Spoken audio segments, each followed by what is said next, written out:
오늘 말씀 누가복음 2장 11절의 말씀입니다. 오늘도 한 구절 말씀입니다. 아마 이 기간 중엔 계속해서 본문이 길지 않은 말씀들을 같이 읽게 되겠습니다. 누가복음 2장 11절 같이 한번 읽을까요? 시작. 오늘 다윗의 동네에 너희를 위하여 구주가 나셨으니 곧 그리스도 주시니라. 아멘. 유명한 사람들이 살던 동네 또 살던 집들은 관광 명소가 됩니다. 우리나라에도 여기저기 가보면 누구누구의 생가터 해가지고 그걸 꾸며놓은 것을 많이 보게 됩니다. 뭐 크게 다른 집과 다르지 않고 똑같은데도 불구하고 호기심을 가진 방문자들이 많이 있어요. 아마 그 유명인의 채취를 느끼고 싶을 거예요. 그리고 후대에 또 다른 유명인이 그 동네에서 나오면 그 동네는 더 큰 유명세를 치르게 될 것입니다. 유명인이 많이 나온 동네라면 아마 손님도 많고 관광 수입도 상당히 좋을 거예요. 파리 근교에는 오베르 마을이라고 하는 바로 그런 곳이 있어요. 사실은 이곳은 영혼의 화가 빈센트 반 고흐의 예술혼을 살아 숨쉬게 한 곳으로 유명합니다. 그곳에서 고흐가 태어난 건 아니에요.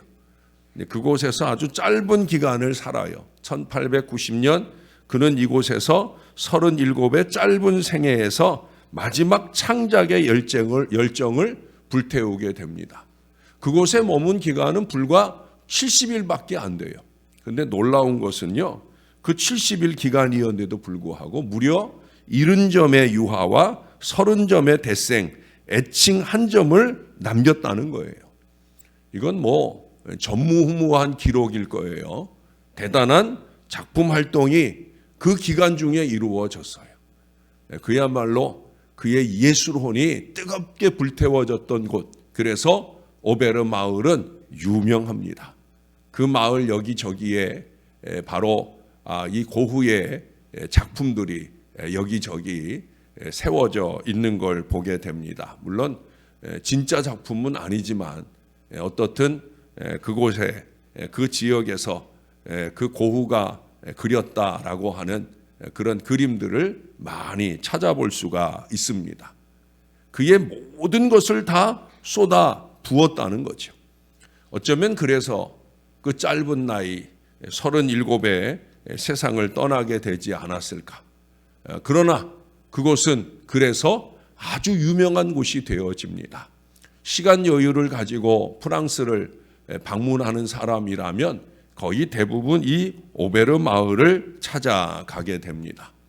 오늘 본문에 나오는 이 베들레헴, 성지 순례자들이 찾는 곳이에요. 오늘 본문에는 뭐라고 표현했냐면 다윗의 동네라고 표현을 했죠. 예수님이 탄생하신 동네이기 때문이에요. 어찌 보면 아무 보잘것없는 곳이지만 거기가 온 인류를 향한 하나님의 사랑이 집중해서 쏟아 부어진 곳이기 때문에 많은 사람들이 찾습니다. 그런데 사람들이 단순히 순례의 목적으로 가겠습니까? 아닙니다. 거기서 예수님의 낮아지심을 보며 우리가 받은 구원의 소중함을 깨닫게 될 것입니다. 제가 전에 어떤 책에선가 읽은 기억이 문득 나는데, 그래서 예수님 탄생하신 그 기념교회의 문은 아주 작고 낮다고 해요. 왜 그래요? 낮아져서 이 땅에 오신 예수님 만나려면 낮아져서 들어가야 되기 때문에. 여러분, 관광 수입보다 더 중요한 것은 구원의 은혜와 감격을 체험하는 것이죠. 우리가 거길 가보느냐 아니냐 하는 것보다 더 중요한 것은 바로 이것을 깨닫느냐 못 깨닫느냐 하는 거예요. 우리는 가보지 못하지만 여기 이 말씀으로 깨달아야 됩니다. 오늘 첫 구절이 뭐예요? 너희 다윗의 동네에 라는 표현을 쓰고 있어요. 다윗의 고향은 베들레헴입니다. 그러므로 다윗의 동네라고 불려지고 있어요. 이곳에서 예수님이 탄생하신다라는 예언이 있었어요. 미가 선지자의 예언입니다. 미가서 5장 2절에 보면 베들레헴 에브라다야 너는 유대 고을 중에 가장 작지 아니하도다. 내게서 한 다스리는 자가 나와서 내 백성 이스라엘의 목자가 되리라. 가장 작은 마을이라는 거예요. 그러나 더 이상 작지 않다는 거예요. 왜? 예수님께서 거기서 나실 거니까. 이 예언의 말씀이 마태복음 2장 6절의 말씀에 보면 그대로 이루어졌다는 거예요. 오래전 평양에 북한의 평양 제1고등학교에 다니는 한 학생이 선생님에게 질문을 했어요.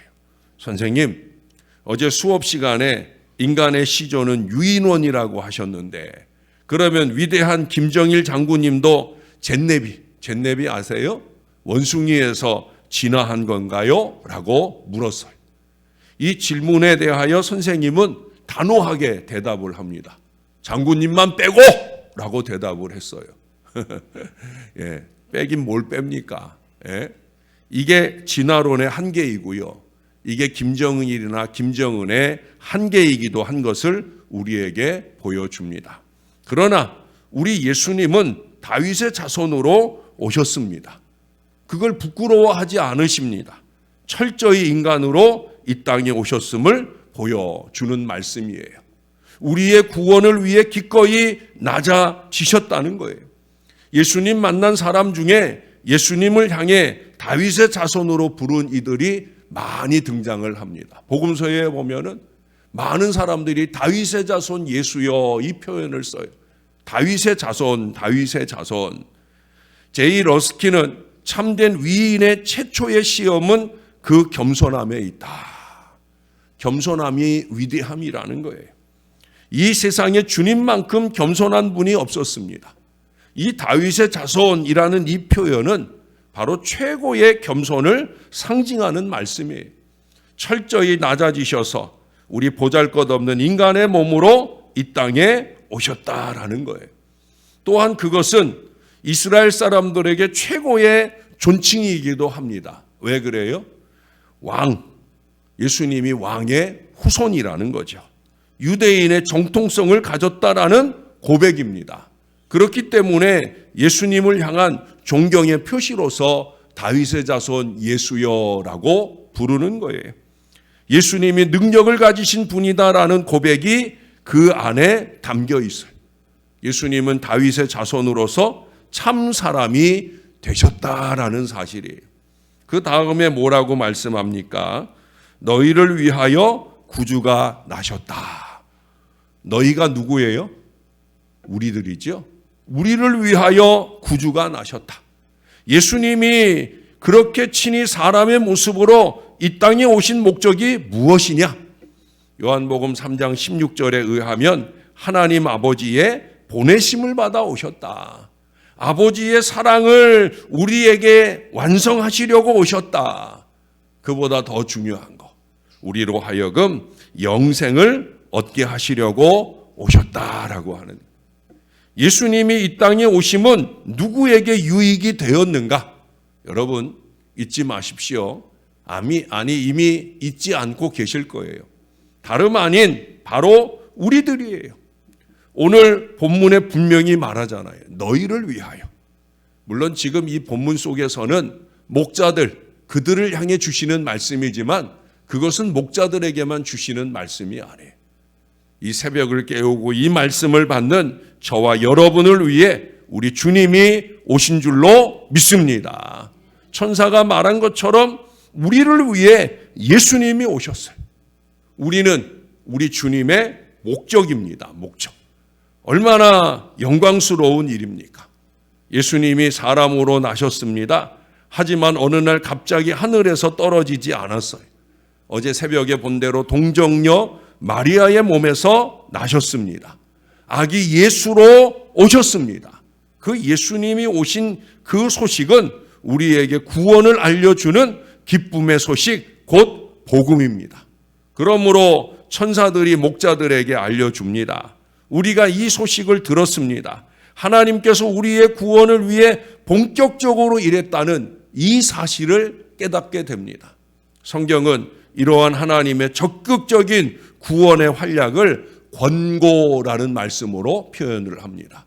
물론 개역 한글의 권고라는 표현이 개역 개정판이 나오면서 돌아보셨다라는 표현으로 많이 바뀌긴 했지만 권고, 기억하셔야 되는 단어예요. 2000년 전에 온 인류를 향해 확실히 권고하시기 위하여 예수님이 오셨다라고 하는 거예요. 권고라는 말은 돌아볼 권에 돌아볼 고자입니다. 돌아보고 돌아보았다. 다시 말해 돌아보아 주셨다라는 말이 권고예요. 한 번은 우리 주님께서 나인성으로 들어가고 계시는 중에 그 나인성에서 나오는 한 무리를 만났습니다. 보니까 상여를 맨 그 사람들이 장례를 치르기 위해 오고 있어요. 상여를 맨 사람들이 맨 앞에 섰고 그 뒤에는 그 어머니가 뒤따르고 또 그 뒤에는 많은 사람들이 울며 따르고 있어요. 알고 보니까 젊은이가 죽어서 지금 묘지에 장사를 지내러 가는 거예요. 어머니는 과부요, 죽은 이 청년은 그 어머니의 독자였습니다.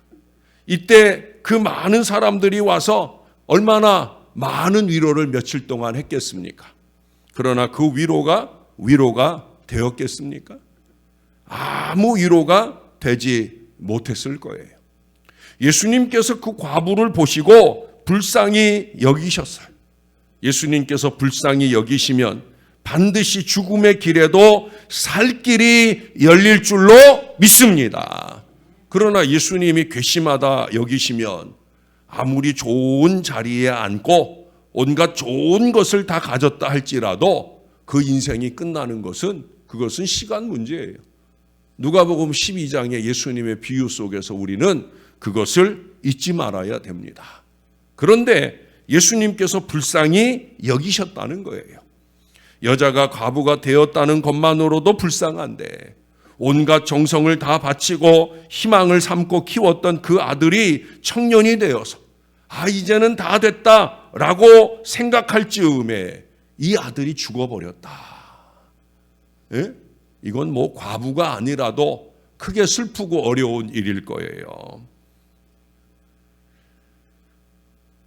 무슨 위로가 되겠습니까? 그러나 우리 주님께서 불쌍히 여기시고 청년아 일어나라 하시니 그 청년이 관뚜껑을 열고 일어났습니다.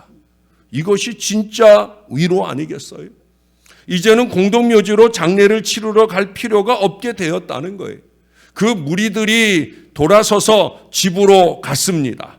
초상을 치르기 위해 장만했던 그 음식을 가지고 큰 잔치가 열렸습니다. 초상집이 변하여 잔치집이 되었다는 거예요. 이런 엄청난 변화가 돈을 가지고 된 일입니까? 아니에요.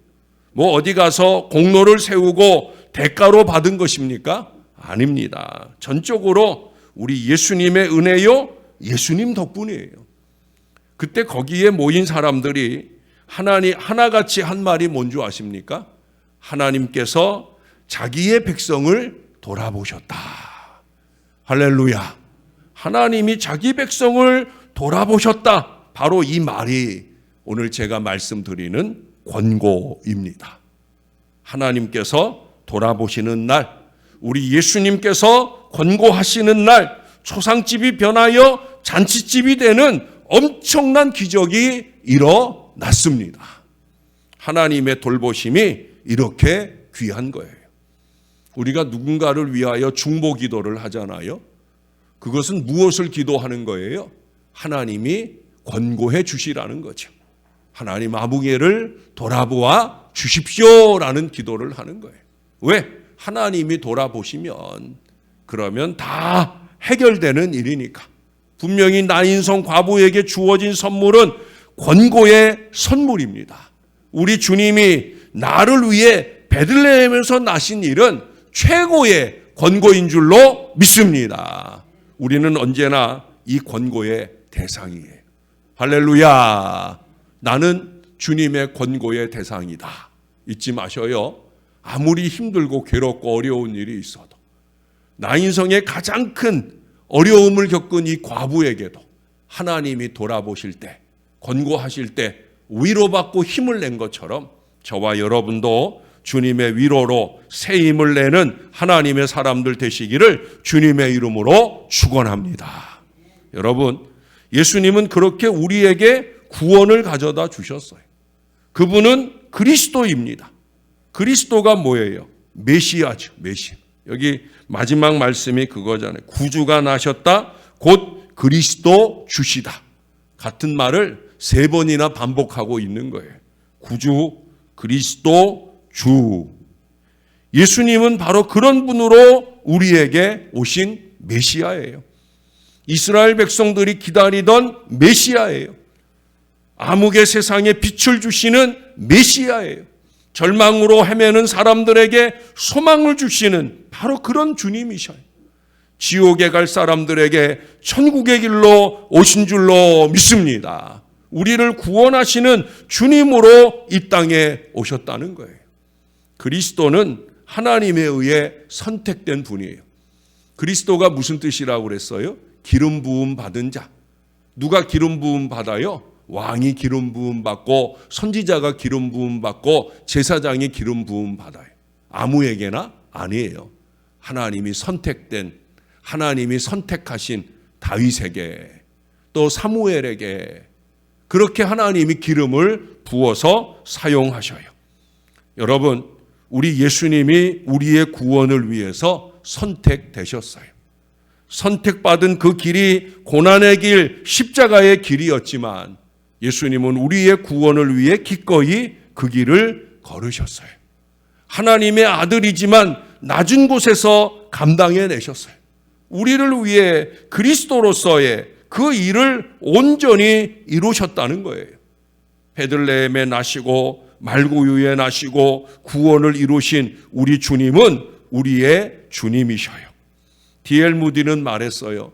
순종하는 일에는 행동이 요청되고 때로는 기다림이 요청되기도 한다. 사랑하는 여러분, 주님은 우리의 구원을 위해 이 어려운 순종을 온전하게 이루셨습니다. 이제 우리 차례입니다. 정말로 주님이 나를 위해 오셨다라는 이 엄중한 사실을 믿는 저와 여러분이라면 이제는 내 차례구나. 우리가 이걸 깨달아야 돼요. 이렇게 우리를 새벽 헌신자로 택하셨고요. 예배 헌신이나 전도 헌신으로 우리를 부르실 때 우리는 순종하고 따라야 될 줄로 믿습니다. 순종, 겸손, 여러분 이 은혜 안에 거하는 저와 여러분들의 신앙이 되어야 되는 거예요. 갚으며 사는 인생이 되어야 된다는 거예요. 우리 하나님께 갚으며 세상을 향해 갚아야 되는 거예요. 이게 조금 힘들고 귀찮아도 우리 위에 더 큰 것을 기꺼이 이루어 주신 우리 주님께 감사하는 마음으로 우리가 순종하고 따라가야 합니다. 사랑하는 여러분, 내가 선 그곳을 성지화해야 되는 거예요. 내 가정이나 우리 교회 나가서 우리의 직장이나 지역 모든 것을 거룩하게 만들어가는 하나님의 사람이 되는 것. 저와 여러분이 그렇게 선택된 하나님의 사람인 것을 기억하면서 조금 더 거룩하게, 조금 더 순전하게 그렇게 주의 거룩한 뜻을 이루어가는 하나님의 귀한 백성들이 다 되시기를 우리의 구주 되시는 예수님의 이름으로 간절히 축원합니다. 기도하겠습니다. 우리 하나님께서 우리가 예배하는 이 거룩한 자리 신월 제일교회를 구별해 주셔서 감사를 드립니다. 그 교회 안에 우리의 자리를 허락하시고 우리 하나님 앞에 정성껏 예배하는 은혜의 자리를 이룰 수 있도록 인도해 주셔서 감사를 드립니다. 봄이 왔다 생각했는데 또 눈이 많이 와서 다시금 겨울 추위를, 겨울 느낌을 느끼게 되어집니다.